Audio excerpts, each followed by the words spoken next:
다단다 당보 지는 bakangala tahideli hugeda. First of all, good morning to you all. From among the four Dharmas of Lord Gampopa, we are going to study the fourth, which is grant your blessing so that for myself and all sentient beings, bewilderment arise as wisdom. As we saw yesterday, bewilderment is what is dispelled by the path. We cultivate the path in order to get rid of bewilderment. But what arises as bewilderment in the impure context of a sentient being arises as something else in the pure context. When someone has achieved perfect Buddhahood, or you can call it the supreme attainment, what arises as bewilderment for a sentient being arises for that person as wisdom. To understand this, it may help to remember that in a sentient being, bewilderment consists of the 8 types of consciousness. These 8 consciousnesses can be, first of all, divided into 2 types, what are called stable or constant consciousnesses and unstable or fluctuating consciousnesses. The first, stable or constant consciousnesses, consists of 2, the all-basis consciousness and the consciousness which is mental affliction. The all-basis in particular is the root of all consciousnesses. It is that which collects all of the pure and impure seeds. Now, the nature of the all-basis consciousness has from the very beginning been empty and at the same time lucidity.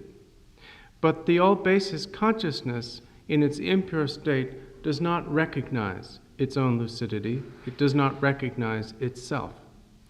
If and when the all-basis consciousness recognizes itself, it becomes pure wisdom. But as long as it does not recognize itself, it is the all-basis consciousness. And this absence of self-recognition is the starting point of ignorance and the basis for the all-basis consciousness's function of collecting seeds. Now, as this absence of self-recognition becomes more and more intense and more vivid, it becomes a fixation on self and fixation on other.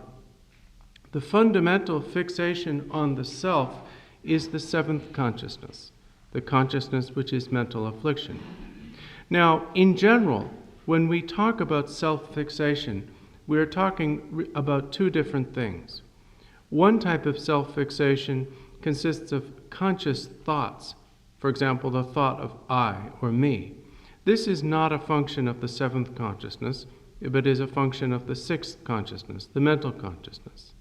The self-fixation that is the function of the 7th consciousness is a constant and subtle fixation on the self that lasts until one achieves the highest levels and finally Buddhahood. It is present, unfluctuating, even during the lower levels of the Bodhisattva path. That is why the 7th consciousness is called a stable or constant consciousness.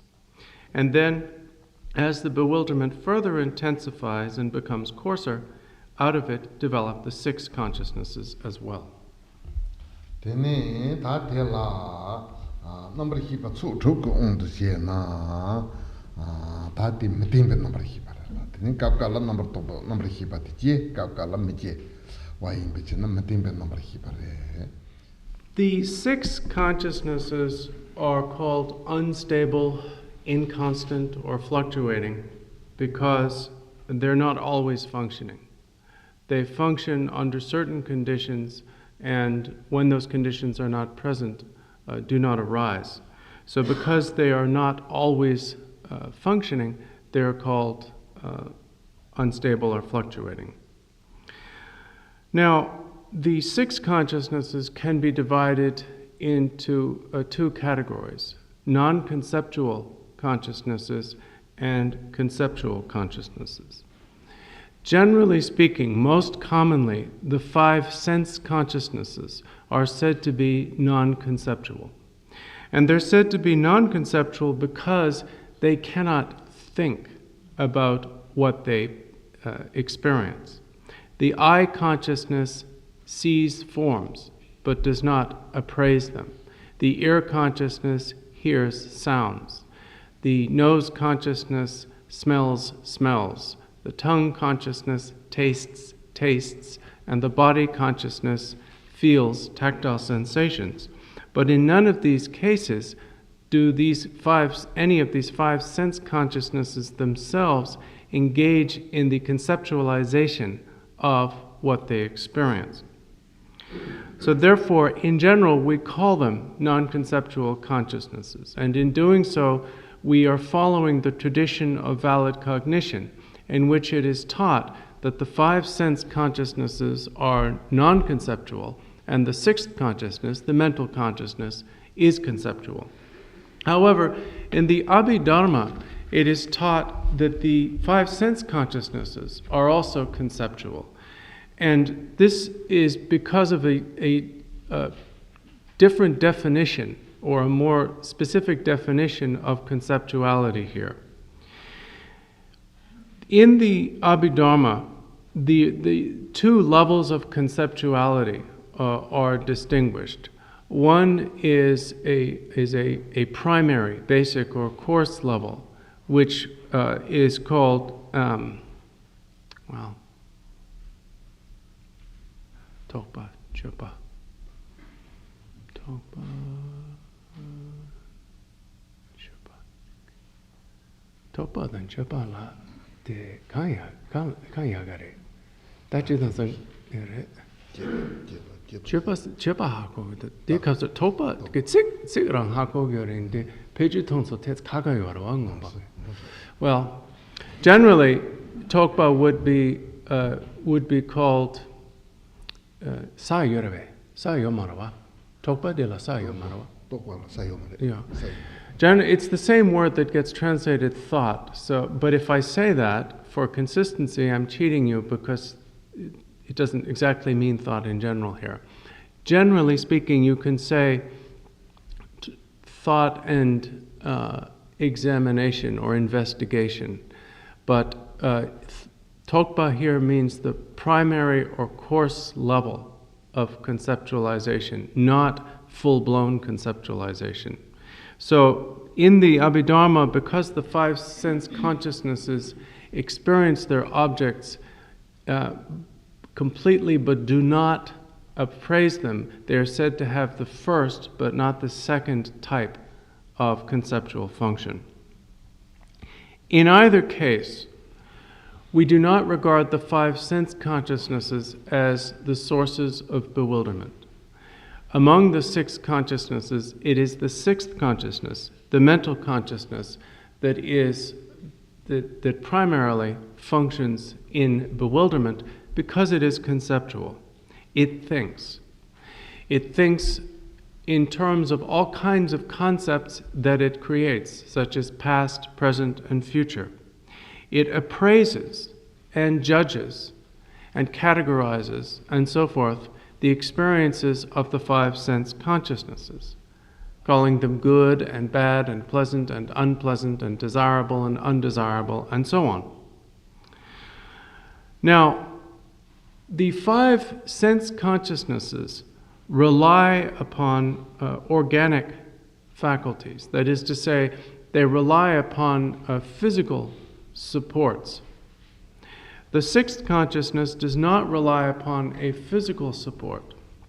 The support or faculty, which is the basis for the arising of the sixth consciousness, is generally explained as what's called the immediate mind or the immediately preceding mind.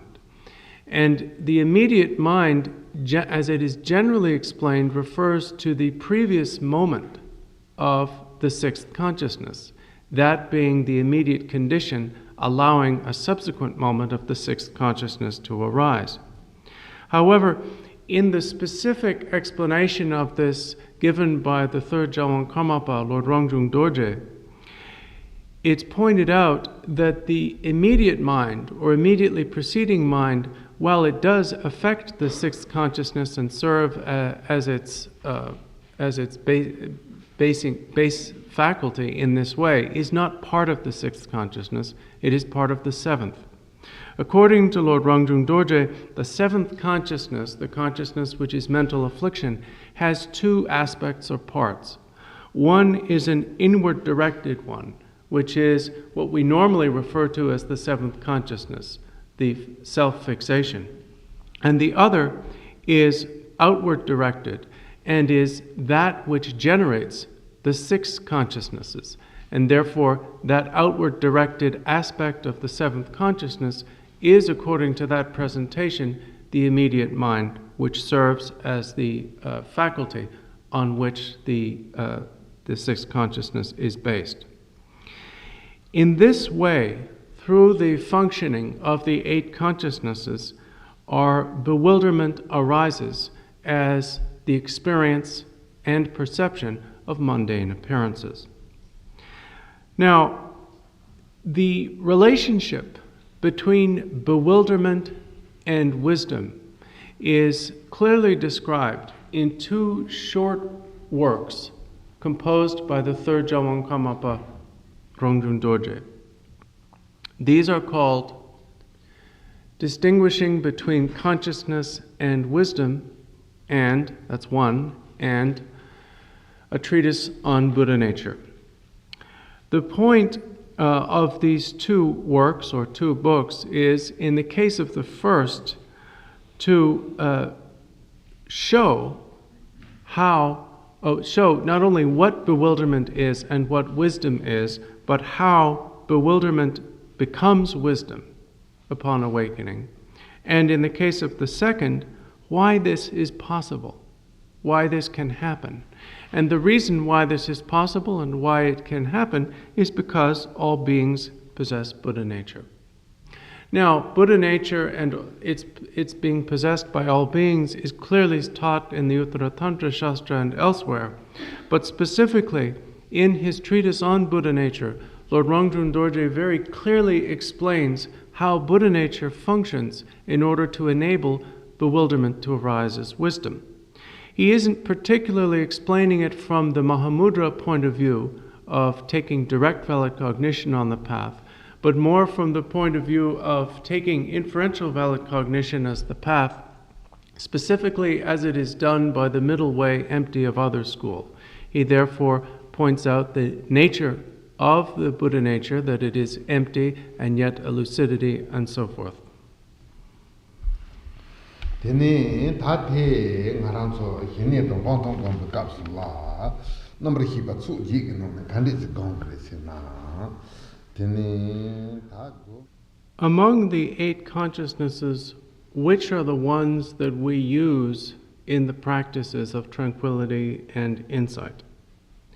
First of all, we do not meditate with the five sense consciousnesses because they are more or less non-conceptual.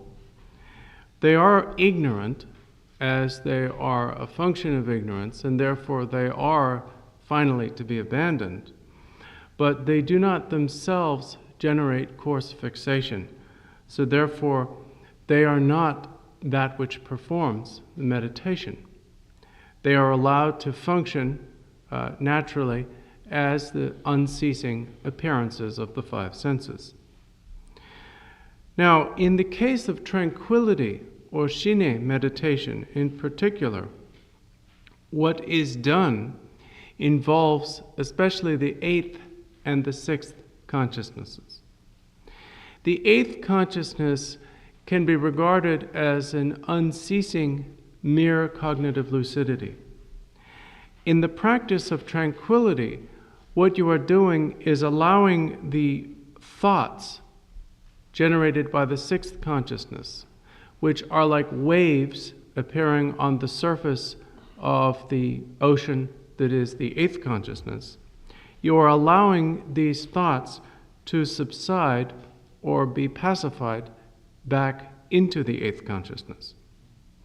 And you do this through the various tranquility practices, those involving supports, those without supports, and so on.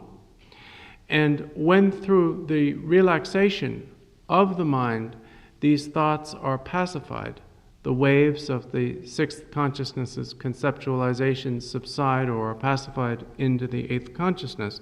This is the achievement of tranquility. As long as these waves of thought are not pacified, they will obstruct the development of any kind of samadhi.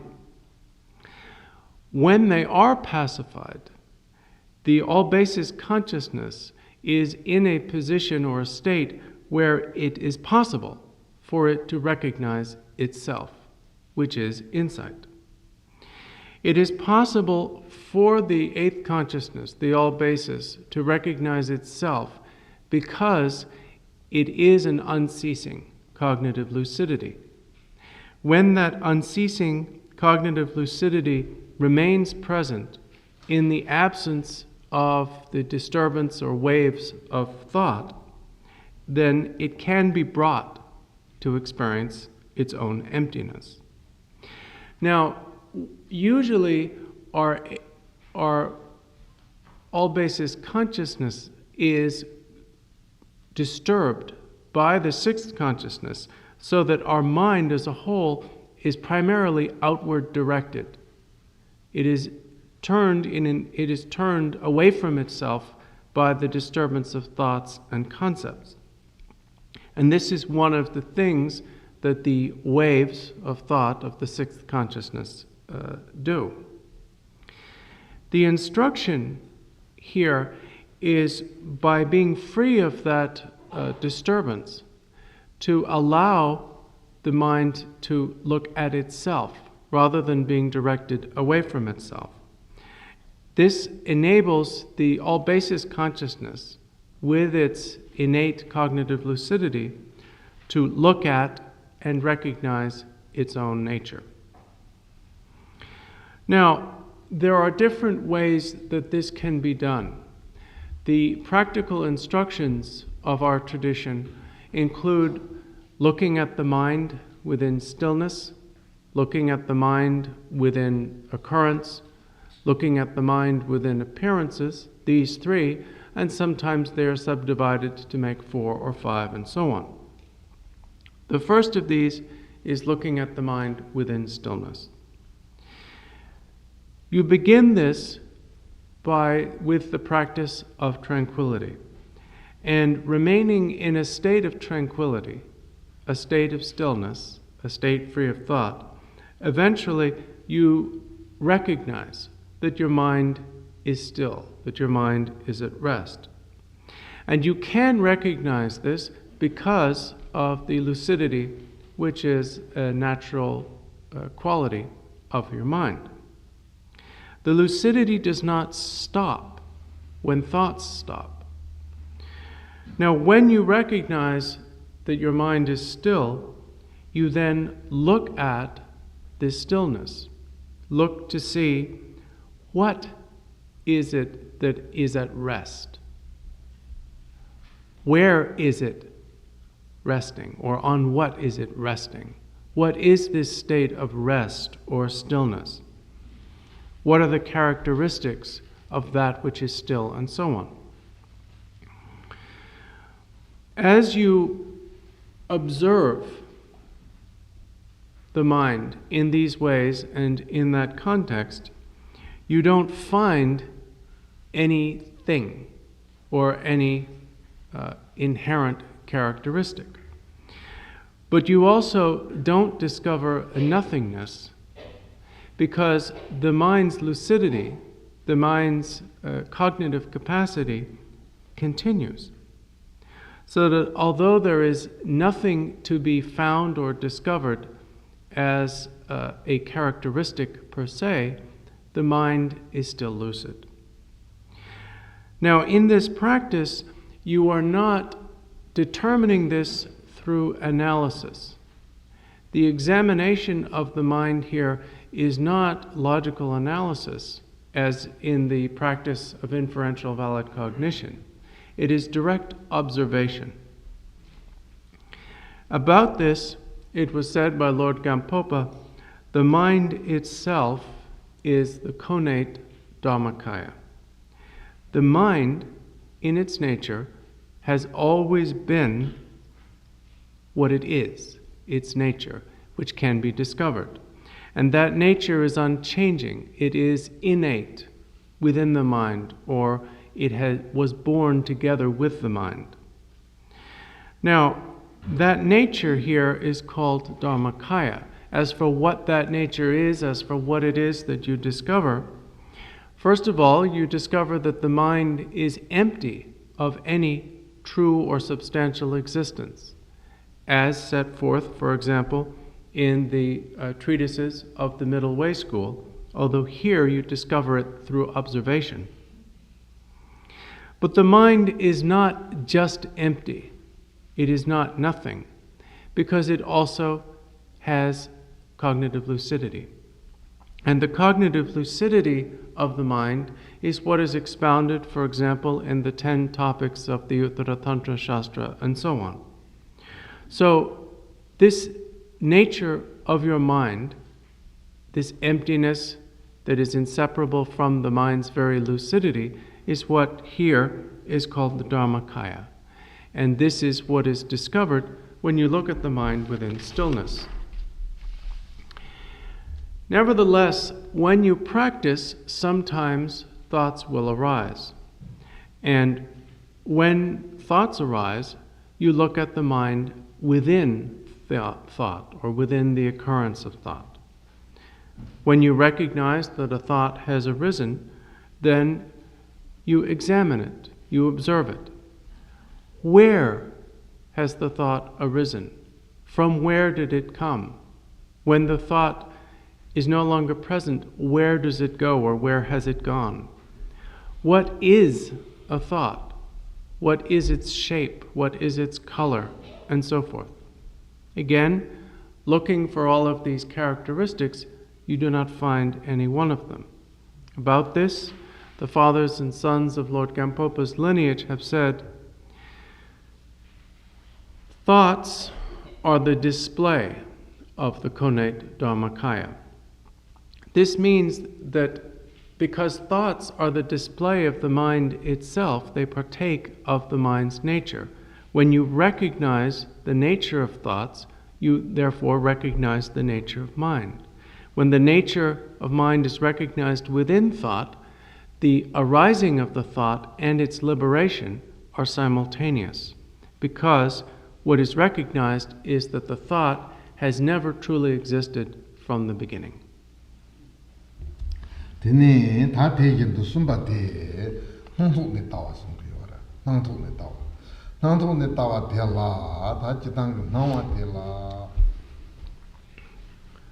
The third practice is looking at the mind within appearances. As this is conventionally taught, it means looking at the mind within the experience of external appearances. Nevertheless, this is quite difficult for beginners to do. Therefore, this third technique can also be practiced as looking at the mind within the appearances or experiences of the sixth consciousness. Specifically, the generation of a generalized image of something, which is what the sixth consciousness does based upon the experiences of the five sense consciousnesses. When you look at a generalized image within the sixth consciousness, that generalized image being a function of the sixth consciousness, it is obviously inseparable from the mind that generates it. When you look at it, you see that when it is not examined, it seems to be an actual appearance or event, something you can definitely experience with your mind. But when examined, you see that it has no true existence. It is something that appears to you, that you experience, that yet lacks any true existence whatsoever. About this, Lord Gampopa and his lineage have said, appearances are the light of the connate Dharmakaya.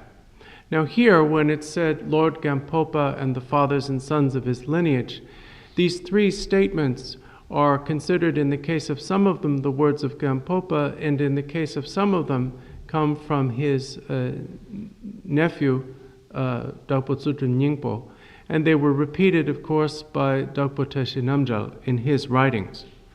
These three statements describe these three techniques in the order in which they're usually given.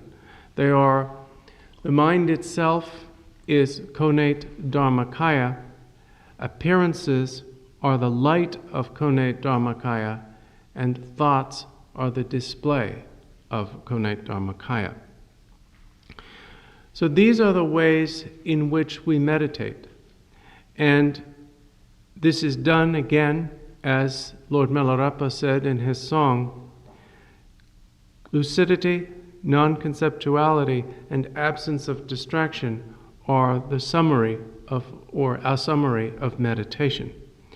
Through meditating in that way, in both the practices of tranquility and insight, first of all, through tranquility, the waves of the sixth consciousness are pacified, and then, in the practice of insight, the all-basis consciousness is brought to look at and eventually recognize itself.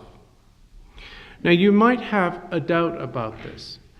You might think, is not the assertion that the practice of insight consists of the all-basis consciousness recognizing its own nature, is not this tantamount to an assertion of the mind-only school?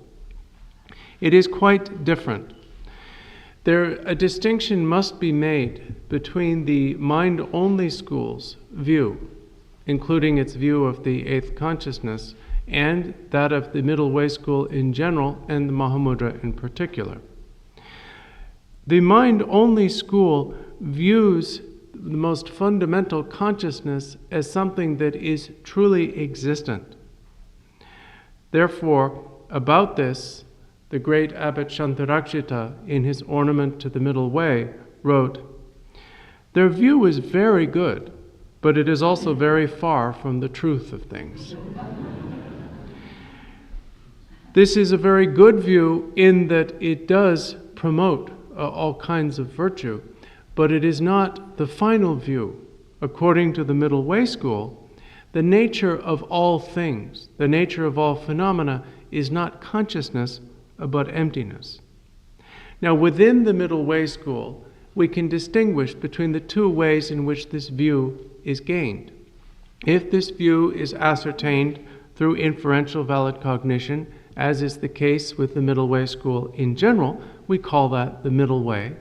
And when it is ascertained through direct observation, direct valid cognition, that is Mahamudra.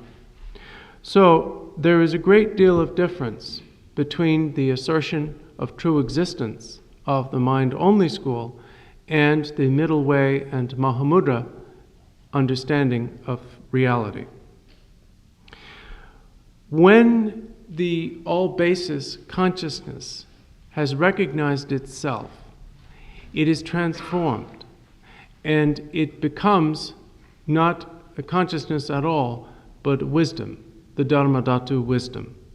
So the all-basis consciousness is the mind in a state of bewilderment, and when the bewilderment is no longer present, that changes into the wisdom of the Dharma Dhatu. Tene tate tabu kinji number hiba nature wala tene nye mombe ya pangi wala nye mombe pang wala tene nye mombe. When through the recognition by the all-basis consciousness of its own nature, a bewilderment is abandoned and the all-basis consciousness is transformed into the wisdom of the Dharma Dhatu, then the seventh consciousness, the consciousness which is mental affliction, is abandoned. And the bewilderment of the seventh consciousness consists of fixation on self and other. So when that bewilderment is abandoned, the wisdom that arises from its transformation is the wisdom of sameness or equality, such as, for example, the equality or sameness of self and other. The aspect of the seventh consciousness that serves as the faculty for the emergence of the sixth, the immediate mind or immediately preceding mind, when it is purified, becomes the mirror-like wisdom. Now, the immediate mind in the bewildered state is something like the root of bewilderment, because it is the condition for the arising of the coarse sixth consciousness and so on. When bewilderment having been uprooted or removed, it is transformed. It is transformed into the mirror-like wisdom because it is a cognition that experiences appearances as mere appearances, empty of true existence, and therefore that experience in cognition is like a mirror. The sixth consciousness itself is transformed into the discriminating wisdom. Now, the sixth consciousness in the bewildered state, of course, is what produces coarse thoughts and therefore very strong or intense bewilderment. The wisdom that arises from its transformation is the cognition's capacity for full and precise discrimination among phenomena, and therefore it is the discriminating wisdom. The five sense consciousnesses are transformed into the wisdom of accomplishment. And this is because in the impure or bewildered state, the five consciousnesses serve as the avenues through which we accomplish minor, mundane things. When their bewilderment is removed, they become the faculties through which the great activity of a Buddha is achieved. So that is gives you an understanding of what happens when bewilderment is transformed into wisdom. With regard to the correlation between the five wisdoms and the two wisdoms, sometimes Buddhas are said to have the wisdom which knows what there is, or which knows how things are, or the nature of things, and the wisdom which knows what there is, or the variety of things. The first wisdom, the wisdom of the Dharma Dhatu, is an aspect of the first. It is an aspect of the wisdom which knows the nature of things. The mirror-like wisdom and the wisdom of sameness are both. They are both the wisdom which knows the nature of things and the wisdom which knows the variety of things. The two other wisdoms, the discriminating wisdom and the wisdom of accomplishment, are aspects of the wisdom which knows the variety of things.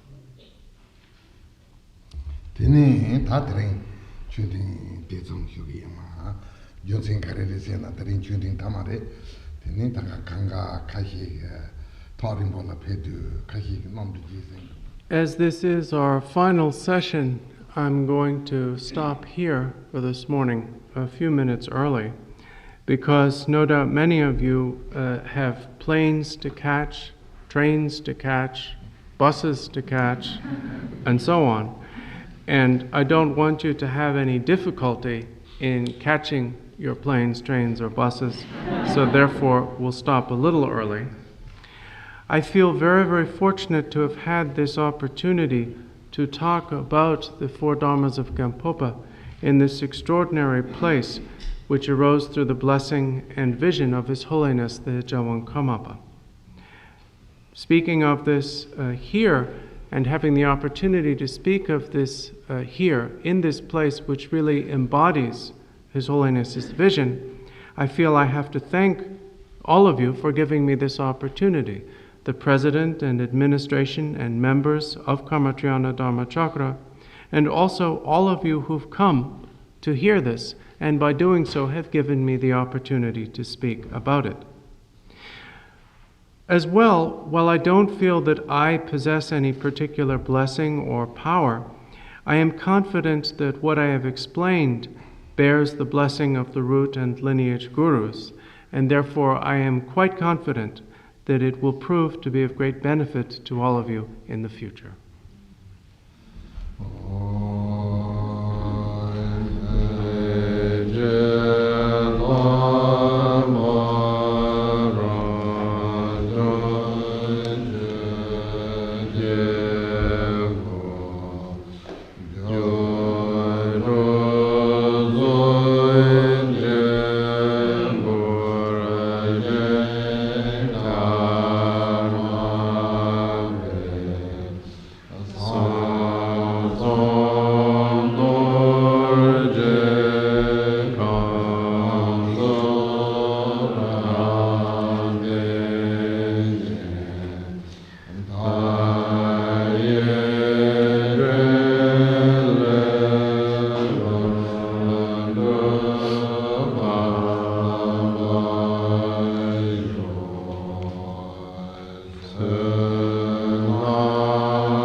karama baje no karama baje no karama baje no karama baje karama baje no for you baje no karma baje no karma baje